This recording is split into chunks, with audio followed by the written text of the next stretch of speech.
Ligatures are special characters in typography where two or more letters are joined together to create a single symbol. Now, most fonts don't have ligatures, but here's an example of one that does.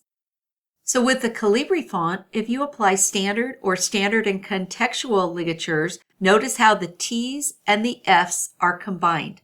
And if you apply the historical and discretionary ligature, the T's and F's are not affected, but the C and T and S and T are combined as symbols. And if you choose the All option, it applies all the ligature options for the font. Here are a few more examples of some fonts that have typography that uses ligatures. So in Word, if you'd like to apply ligatures, select the text, then on the Home tab, go to the Text Effects and Typography command, click the drop-down, go down to Ligatures, and select the type you want applied.